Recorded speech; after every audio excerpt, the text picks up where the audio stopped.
आज हम अपना एक नया यूनिट जिसमें इंडो इस्लामिक स्थापत्य कला। इंडो मतलब भारतीय चीजें जो भारत से ली गई हैं। इस्लामिक मतलब इस्लाम से जो नए राजा आया उनके द्वारा हमें दी गई है। तो इंडो भारत और इस्लाम से मिलकर जो कला भारत में विकसित हुई उसी को कहते हैं इंडो इस्लामिक स्थापत्य कला। और इसमें जो विकास होता है भारत में वो होता है दिल्ली सल्तनत से 1206 से स्टार्ट होता है। मध्यकाल का समय भारत में नई संस्कृति और नई परंपराओं का आगमन। दो अलग अलग संप्रदाय, अलग अलग संस्कृति, एक हिंदू संस्कृति, दूसरा मुस्लिम संस्कृति, इन दोनों का मिलन होता है और इस मिलन के बाद ही इस स्थापत्य कला का विकास हुआ है। इंडो में भारत से जो चीजें ली गई हैं, जो भारतीय लोग यहाँ पर उपयोग करते थे, जिसे हम कहते थे त्राबियत शैली।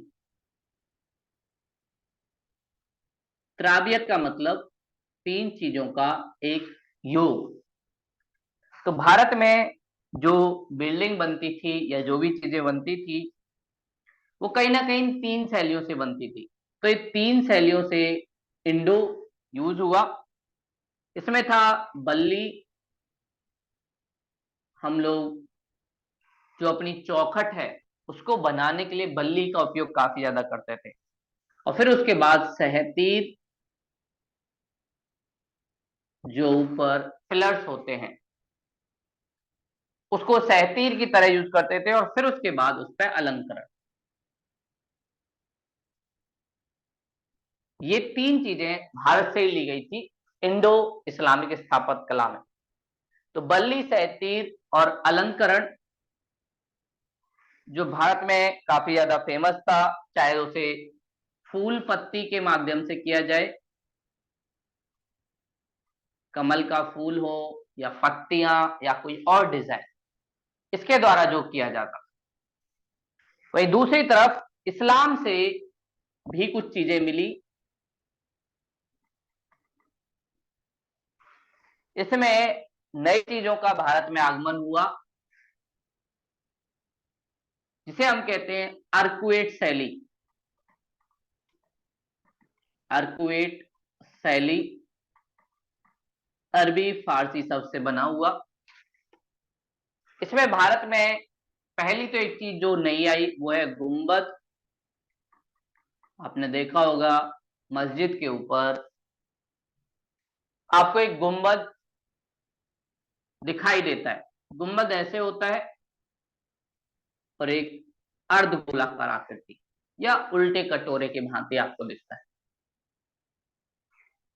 तो ऐसे गुंबद का भारत में आना हुआ। और फिर उसके बाद मेहराब। मेहराब वो डिजाइन है, एक पिलर की तरह काम करता है।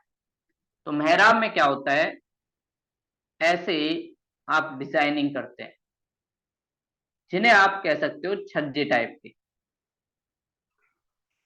ये भी भारत में आना हुआ इस्लामिक स्थापत्य कला के माध्यम से। तो ये सारी चीजें भी इंडिया में आई। और फिर उसके बाद भारत में अलंकरण,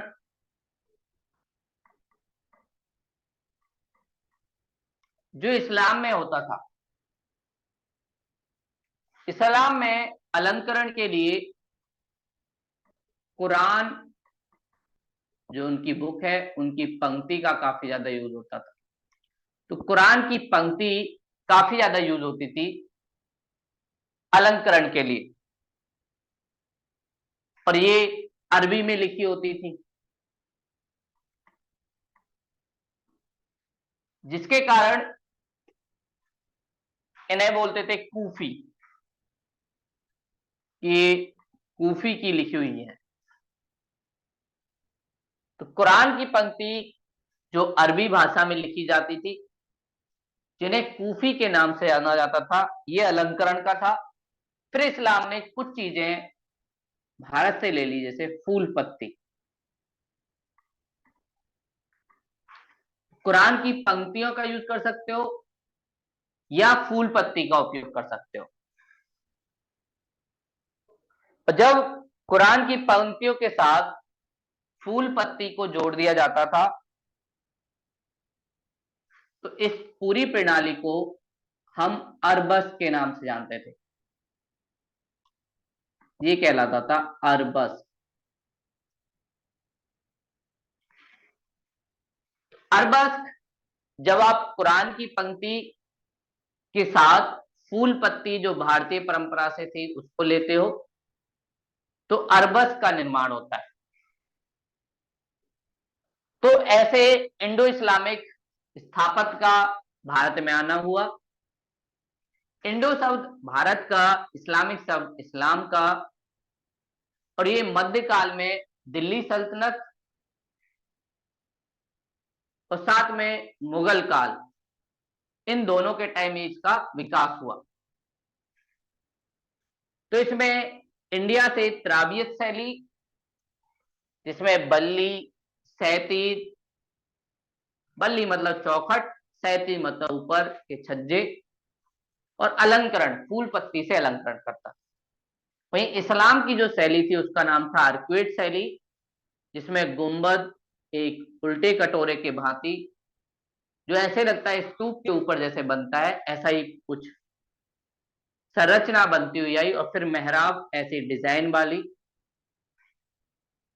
ये बनना स्टार्ट हुआ। फिर अलंकरण के लिए कुरान की पंक्ति का यूज किया जाता था, जिसे हम कहते थे कूफी। कई बार कुरान की पंक्ति के साथ साथ फूल पत्ती का यूज किया जाता था, जिसे हम कहते थे अरबस। तो ये भी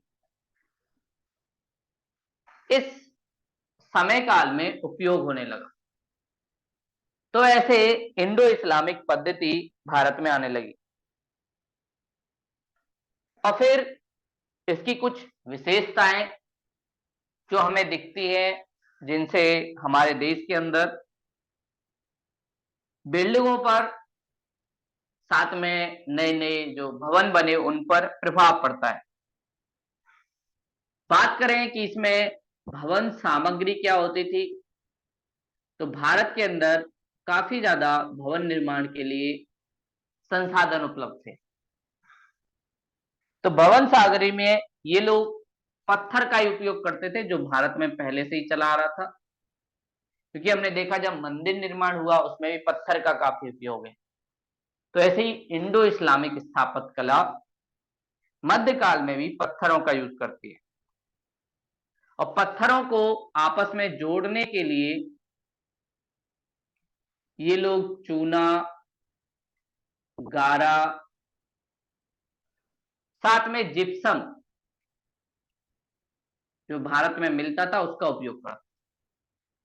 जिप्सम या चूना गारा, जैसे हम अभी जब अपना घर बनवाते हैं तो उसमें सीमेंट और मसाले का उपयोग करके गारा बनाते हैं, ऐसे ही ये लोग भी इन चीजों का उपयोग करते थे और उन चीजों को जोड़ते थे। और ये मेहराब, ये डिजाइन जो आई, तो इसका उपयोग ज्यादातर तब हुआ जब इंडो इस्लामिक स्थापत्य भारत में आया। लेकिन इसका मतलब ये नहीं कि ये इस्लाम की देन थी। मेहराब पहले भी हमें दिखाई देते हैं, बहुत सारे व्यापारी जब आए थे उस टाइम भी हमें मेहराब मिले। इसकी जो शुरुआत हुई वो हुई पश्चिमी दुनिया में, रोम, इटली। इटली की राजधानी रोम, जहां पर चर्च का प्रमुख पोप रहता था, वहां से इस मेहराब की या डिजाइन की शुरुआत हुई। और इसे भारत में लेके आए कुषाण वंश के लोग। कुषाण वंश जिन्होंने भारत के जम्मू कश्मीर वाले क्षेत्र पर रूल किया, और ये लोग बौद्ध धर्म को काफी ज्यादा मानते थे, और इनका एक प्रमुख राजा कनिष्क। तो कुषाण वाले लोग इस मेहराब को भारत लेके आए। लेकिन ये फेमस तब हुआ जब भारत में इस्लामिक राज्यों की स्थापना हुई। उससे पहले इतना ज्यादा उपयोग में नहीं था, इसलिए वास्तविक संस्थापक इन्हीं को माना जाता है। और गुंबद और मेहराब से फायदा ये हुआ, एक तो जो भवन था वो मजबूत होने लगा, क्योंकि गुंबद सारी चीजों को एक तरफ ज्वाइंट करता है, और इससे भवन के निर्माण में कहीं ना कहीं मजबूती आने लगी। और जब मजबूती आएगी तो हम ज्यादा बड़े भवन निर्माण कर पाएंगे। और मेहराब की वजह से हमें अब ज्यादा खंभों की जरूरत नहीं पड़ी। पहले खंभे बहुत ज्यादा बनाने पड़ते थे, ये वो बेस का काम करते थे।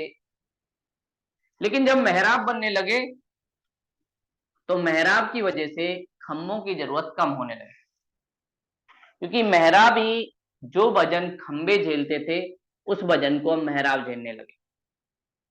तो ये भी इस स्थापत्य कला की खास बात थी। तो भवन बड़े बनने लगे, साथ में उनमें स्तंभ की जब कमी हो गई तो उनका खर्च भी कम हो गया, साथ में मजबूती भी बढ़ी मेहराब के निर्माण से। ये एक तरीके से छज्जे टाइप के होते हैं। ये आप लोगों ने भी देखे होंगे कि छज्जे कैसे बनाए जाते हैं। तो छज्जे से डिजाइन के लिए नहीं होते, वो मजबूती के लिए थे, भवनों की मजबूती उससे बनती। ऐसे ही मेहराब इंडो इस्लामिक स्थापत्य कला में हमें दिखता है। और फिर उसके बाद भारत में बहुत सारी चीजें आगे बढ़ी। इस्लाम की एक और खास बात, इस्लाम धर्म में किसी भी जीव का चित्र अलाउ नहीं होता। इस्लाम धर्म किसी भी जीव को मानता नहीं है, इसलिए आप देखेंगे कभी भी मस्जिद में आपको कोई मूर्ति नहीं दिखेगी, क्योंकि इस्लाम जीव में विश्वास ही नहीं करता। वो निर्गुण धर्म से जुड़ा हुआ है एक तरीके से, और बोलता है हमारा अल्लाह एक है लेकिन उसका कोई गुण नहीं है। तो जैसे ही आप बोलोगे उसका गुण है, तो हर गुण की कुछ कमियां होती हैं, इसलिए अल्लाह का गुण ही नहीं मानते। और अल्लाह निरंकार है, बिना आकार के। इसलिए ना तो आपको मस्जिद में, ना इंडो इस्लामिक स्थापत्य कला में किसी जीव का चित्र मिलेगा। हाँ, फूल पत्तियों का, ज्यामितियों का यूज ये लोग कर सकते हैं। ट्रायंगल का यूज करेंगे, ऐसे स्टार का यूज करेंगे, स्क्वायर का यूज करेंगे, साथ में फूल पत्तियां भी यूज कर सकते हैं। लेकिन अगर आप कहोगे कि इस्लाम में वो यूज करेंगे, तो जीव का यूज नहीं होता इस्लाम। इसलिए किसी भी इस्लामिक बिल्डिंग में हमें किसी जीव का दिखेगा भी नहीं। और ये भारतीय परंपरा से कमल, घंटे, इसका उपयोग करेंगे। तो ये सारा प्रभाव भारतीय परंपरा का इन पे दिखता है। तो इसलिए अलंकरण या उसका ब्यूटिफिकेशन करने के लिए ये लोग धर्मनिरपेक्ष चीजों का यूज करेंगे, मतलब बिना किसी धर्म से जुड़ी हुई चीज, किसी जीव का यूज नहीं करेंगे। अब इस स्थापत्य कला के कुछ फेमस उदाहरण जिन्हें आप भी जानते हैं, जैसे कुतुब मीनार। कुतुब मीनार एक फेमस उदाहरण है जो दिल्ली में स्थित है। और कुतुब मीनार का निर्माण कुतुबुद्दीन ऐबक ने कराया। और ये मीनार में बहुत सारे कुछ आपको छज्जे टाइप के दिखेंगे। तो कुतुब मीनार में बहुत सारी लेयर है, और इसमें ये जो किनारे पर हैं ये छज्जे। इसको बनवाया गया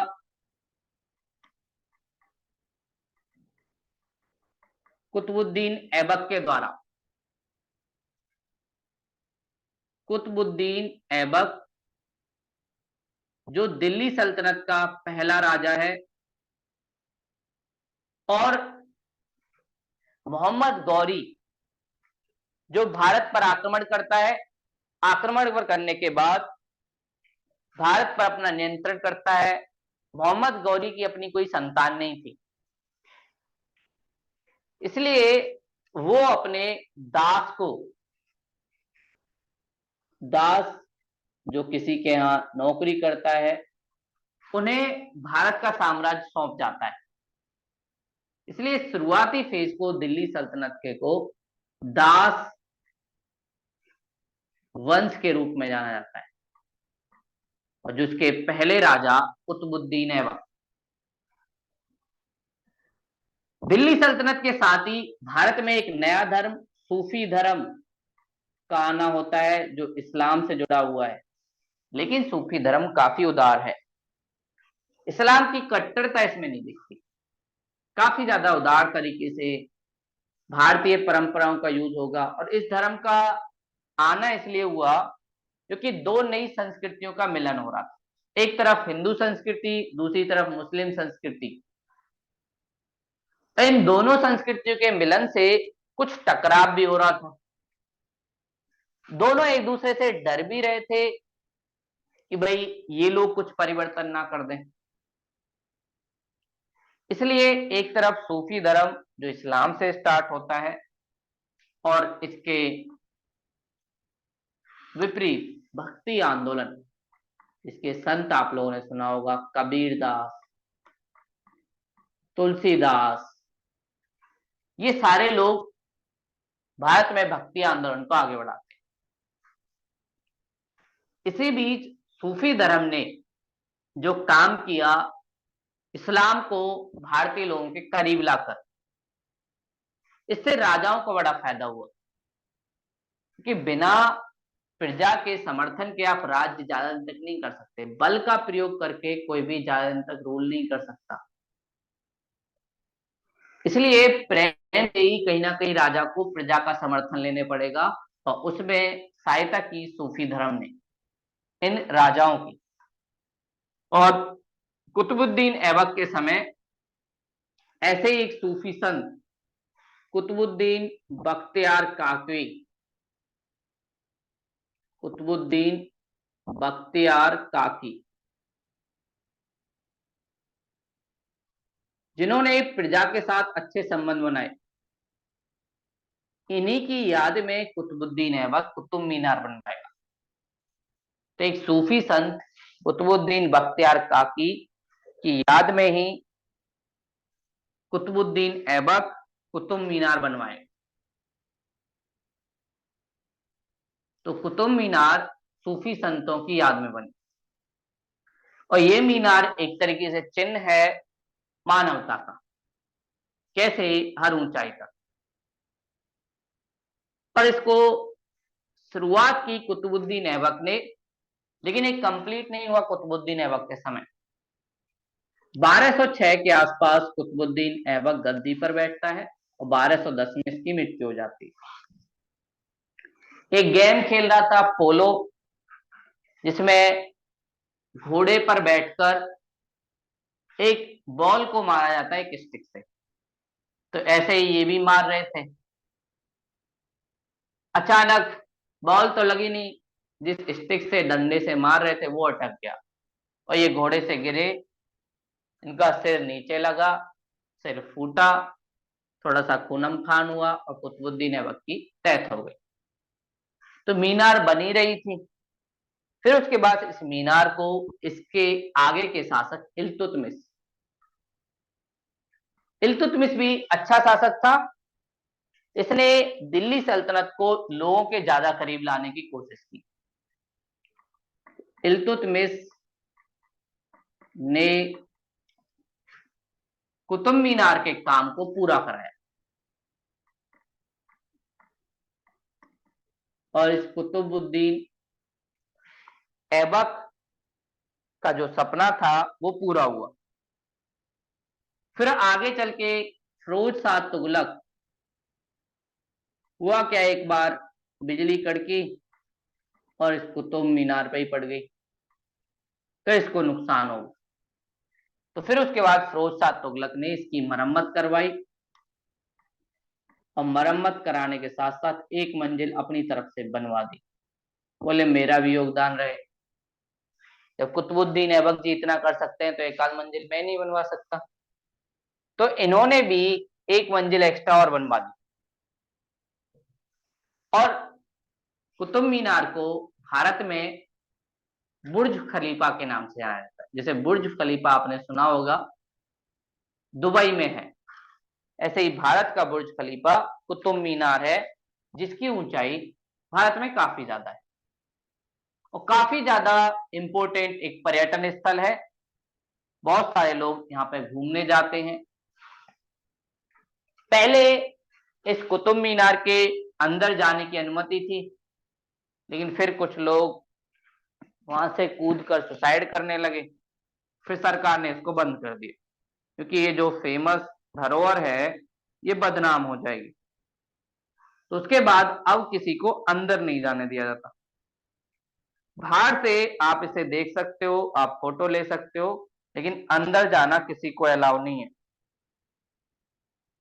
पहले जाया करते थे, फिर कुछ लोग अपना नाम भी लिखाया करते थे, उससे भी सरकार को दिक्कत होती थी कि भाई इस धरोहर को कहीं ना कहीं नुकसान पहुंचेगा, तो फिर उसके बाद सरकार ने और बैन कर दिया। तो दिल्ली सल्तनत के टाइम कुतुब मीनार भारतीय संस्कृति का एक अभिन्न अंग बन गया, और जिसने कुछ तकनीक का भी उपयोग किया। इसे बनाने के लिए एक तकनीक का यूज किया जाता है, जिसे हम कहते हैं स्टेलाइट। इसमें क्या होता है, छज्जों को मजबूत करने के लिए पानी से पानी गिराया जाता है। जैसे हम लोग जब घर बनता है तो तराई करते हैं, ऐसे ही इस बिल्डिंग को बनाते टाइम छज्जों को मजबूत करने के लिए पानी गिराया गया, और पानी तब तक गिराया गया जब तक कि छज्जों में कोई चीज ऐसी है जो मजबूत नहीं है, वो टूट ना गई, या रिस रिस कर पानी जाता है। तो स्टेलाइट एक तकनीक जो इसमें उपयोग की गई।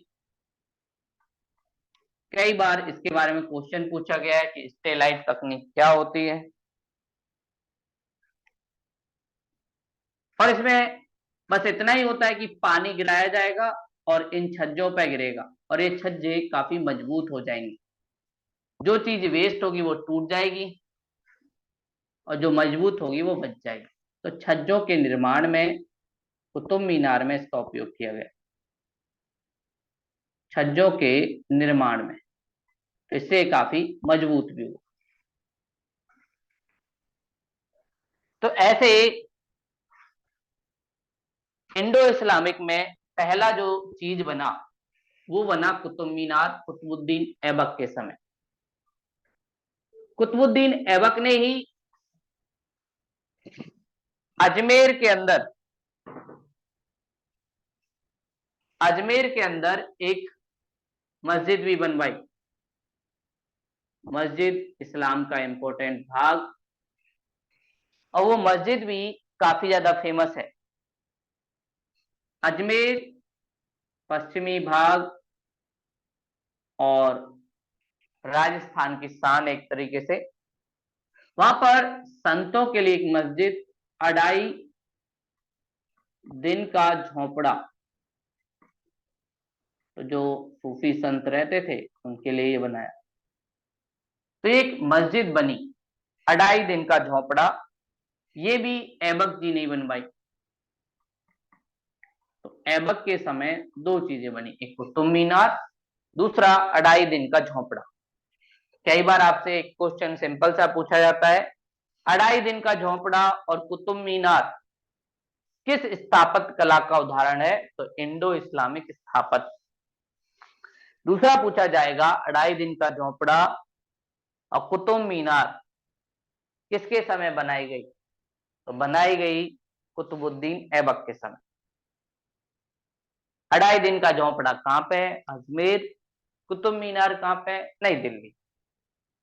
ये भी क्वेश्चन कई बार पूछे जाते हैं। उसके बाद दास वंश के बाद अगला जो वंश,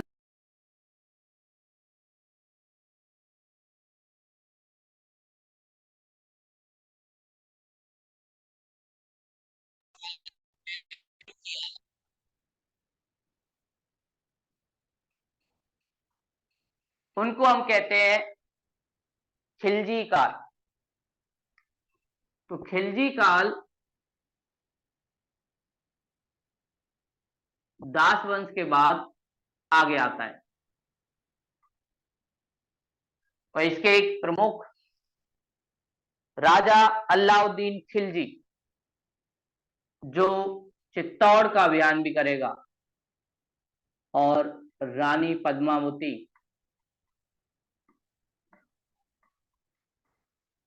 को नियंत्रित करने की कोशिश करेगा। तो अलाउद्दीन खिलजी, जो खिलजी काल के एक प्रमुख राजा है, ये बहुत सारे अभियान करेगा और अपने आप को विश्व विजेता बनाना चाहता है। बोलता है मैं अलेक्जेंडर की तरह रहूंगा। अलेक्जेंडर जो यूरोप से आता है और पूरी दुनिया को जीतना चाहता है, भारत में भी आएगा। यही सपना अलाउद्दीन खिलजी का भी था। तो उसके बाद जब ये जीतता है तो दिल्ली के अंदर ही इसकी राजधानी थी, तो दिल्ली के अंदर एक अलाई दरवाजा बनवाता है और ये अलाई दरवाजा इसकी जीत की खुशी में था और इसने इसकी डिजाइनिंग काफी ज्यादा अच्छे से करवाई।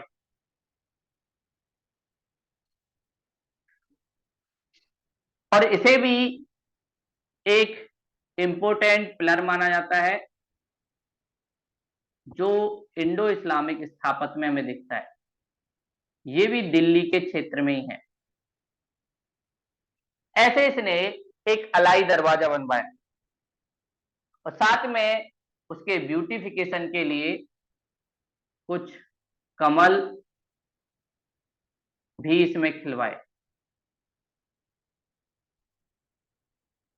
तो ऐसे अलाउद्दीन खिलजी ने अलाई दरवाजा, जो आज भी काफी ज्यादा पर्यटकों को आकर्षित करता है, जिसे दिल्ली सल्तनत का एक अद्भुत नमूना कहा जाता है, जिसने दिल्ली सल्तनत के विकास में और चार चांद लगा दिए। और इस अलाई दरवाजे में मेहराब का ही कहीं ना कहीं प्रयोग हमें दिखता है, जिसमें झालरें होती हैं, वो इसमें भी दिखती हैं। और ये अलाउद्दीन खिलजी के टाइम ऐसे मेहराब, ऐसा ही कुछ इसमें भी दिखता है। और ये ऐसे लगता है जैसे घोड़े के पैर में जो नाल हम पहनाते हैं, जिससे घोड़ा सही से चले, ऐसे ही डिजाइन में बनवाया जाता है। और एक व्यक्ति, मार्शल, जो यूरोप से भारत आता है और वो बोलता है कि अलाई दरवाजा काफी सुंदर था और ये इस्लामिक स्थापत्य का हीरा है।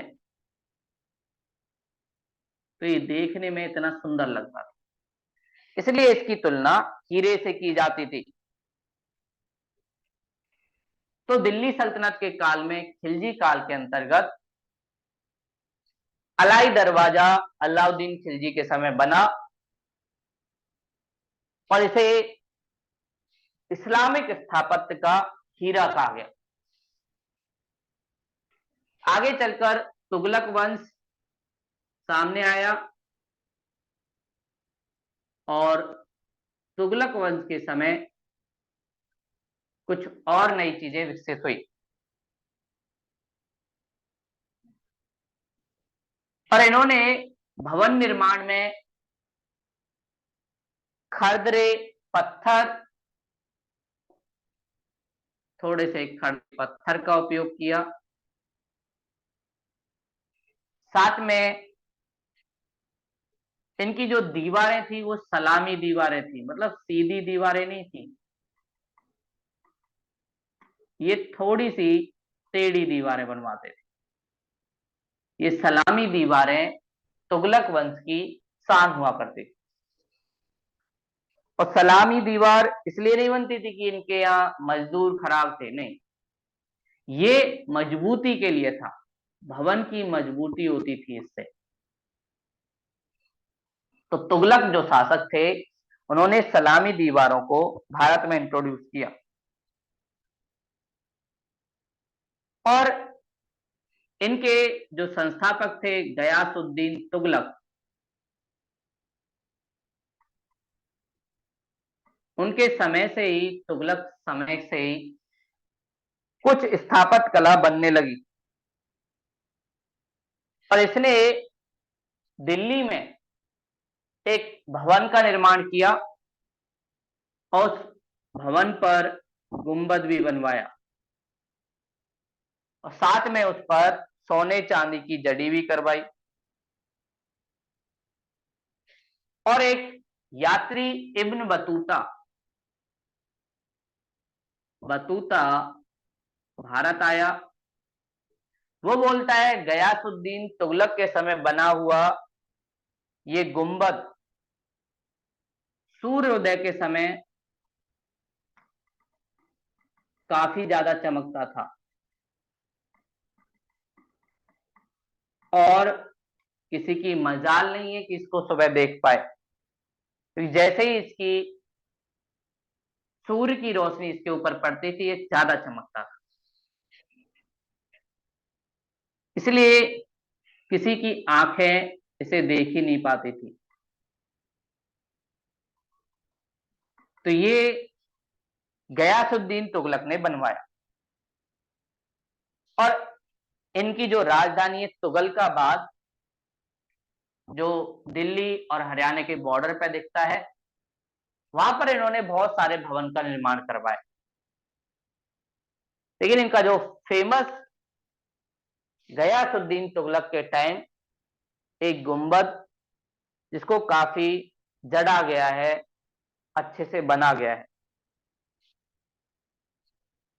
इसके बाद तुगलक वंश के बाद कुछ और शासक जिनमें सैयद एवं लोदी, ये शासक भी भारत में आते। तो सैयद और लोदी, इस काल की जो खास बात है, सैयदों के टाइम मकबरे काफी ज्यादा बने, काफी ज्यादा मकबरे बने। और मकबरे के नीचे कौन होता था? जो राजा है या कुछ फेमस पर्सनालिटी, उनकी बॉडी, क्योंकि इस्लाम में दफनाना माना जाता है, जलाया नहीं जाता, तो उसके ऊपर मकबरा बनवा दिया जाता है। और लोधी काल में एक शैली काफी फेमस हुई, चार बाग शैली। इसमें क्या होता था, चार तरफ पार्क और बीच में एक ऊंचे से चबूतरे पर एक बिल्डिंग बना दी जाती थी। इसी को हम कहते थे चार बाग शैली। ये लोधी काल में काफी ज्यादा फेमस हुई और फिर आगे चल के हुमायूं का मकबरा या कहीं ना कहीं इसका प्रभाव ताजमहल के ऊपर भी दिखता है।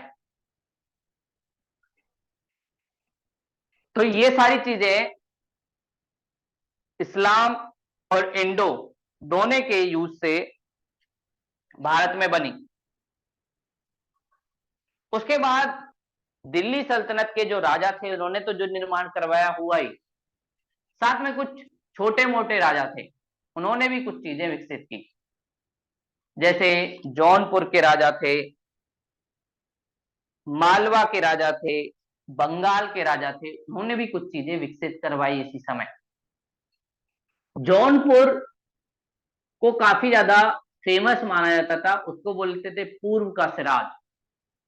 सिराज एक क्षेत्र है ईरान में जो अपनी स्थापत्य कला के लिए काफी ज्यादा फेमस है, और भारत ईरान से पूर्व में पड़ता है, इसलिए जौनपुर को पूर्व का सिराज कहा जाता।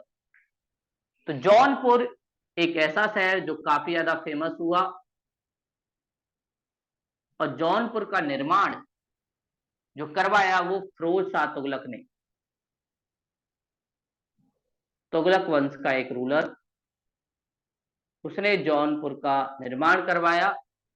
और ये जो हुआ था जौन खां की याद में, जिसे मोहम्मद बिन तुगलक के नाम से भी जाना जाता है।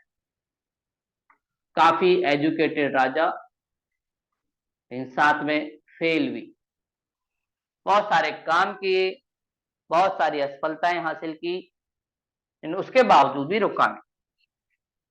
तो जौनपुर में धीरे धीरे कब्जा हो गया सरकी वंश का,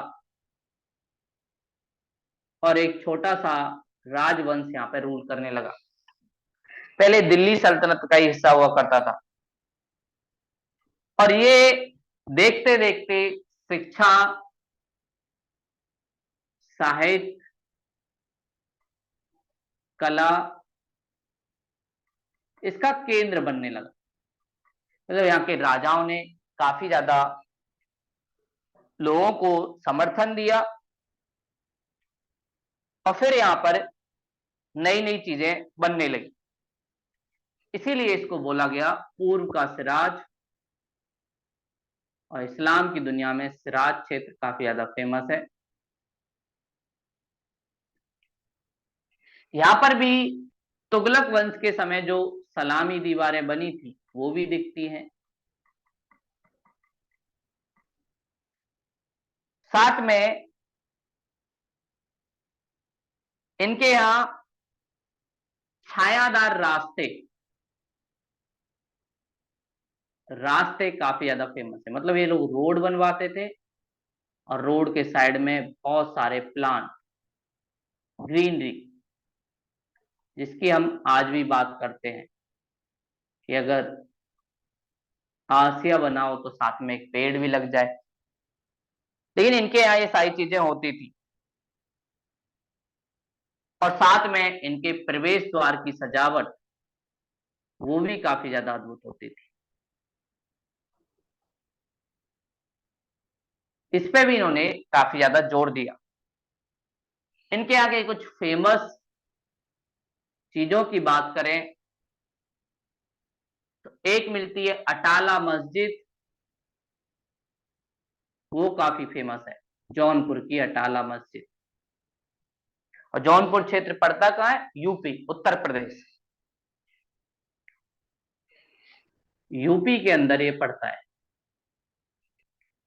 अटाला मस्जिद, साथ में झजरी मस्जिद,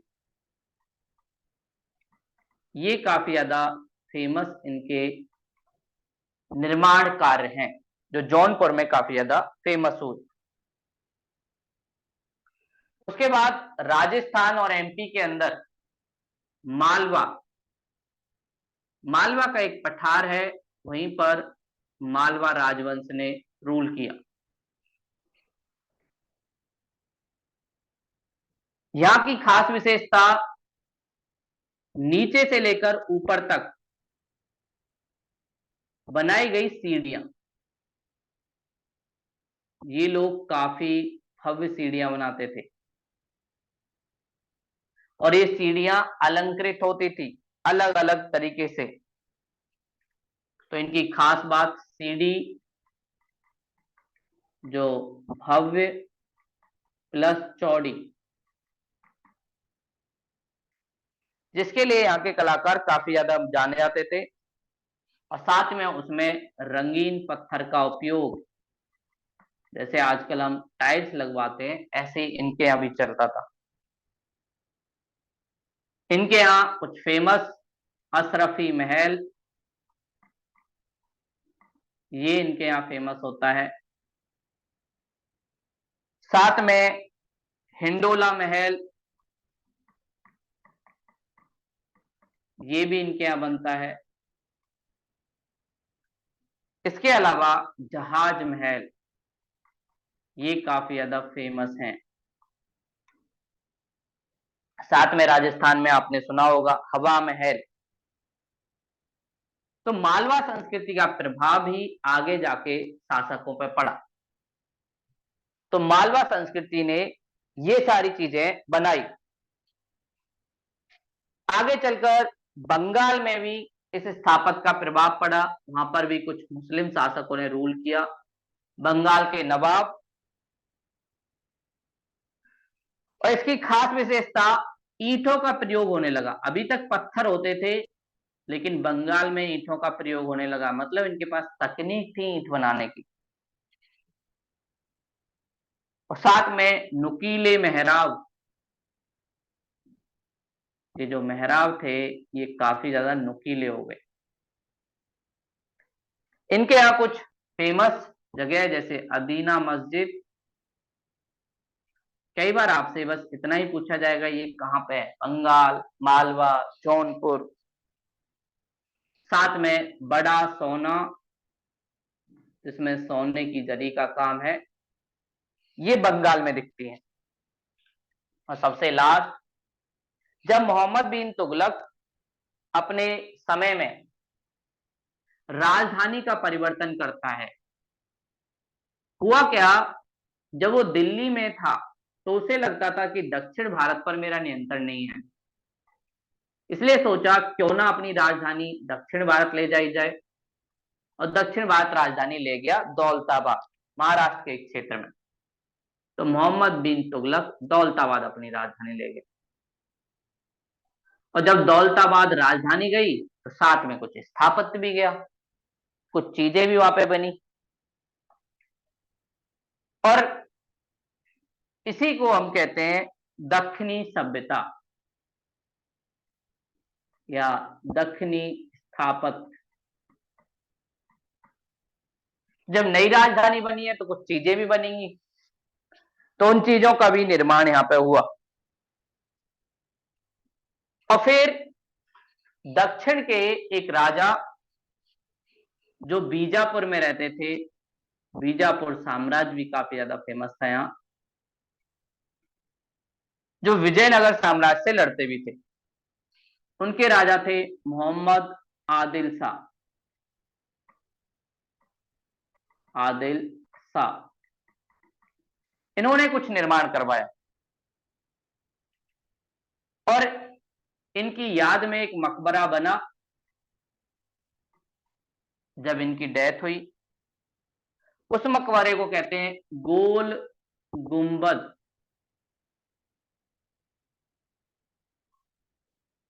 इस मकबरे की खास बात, इसमें आप कहीं भी बोलो वो बातें गूंजती रहती हैं। मतलब आप लोग एक कोने में बैठ बोलोगे, राजा अगर दूसरे कोने में, तो आपकी बात सुन जाएगी। तो इस गोल गुंबद की खास बात यही है कि इसमें ध्वनि का गूंजना होता है, इसलिए बहुत सारे लोग यहाँ घूमने भी जाते हैं, देखते हैं कि हमारी ध्वनि गूंजती है नहीं। तो ध्वनि का गूंजना यहाँ पे दिखाई देता है। और ये गोल गुंबद भी काफी ज्यादा फेमस है। तो ऐसे हमें दिल्ली सल्तनत और साथ में कुछ स्थानीय स्तर पर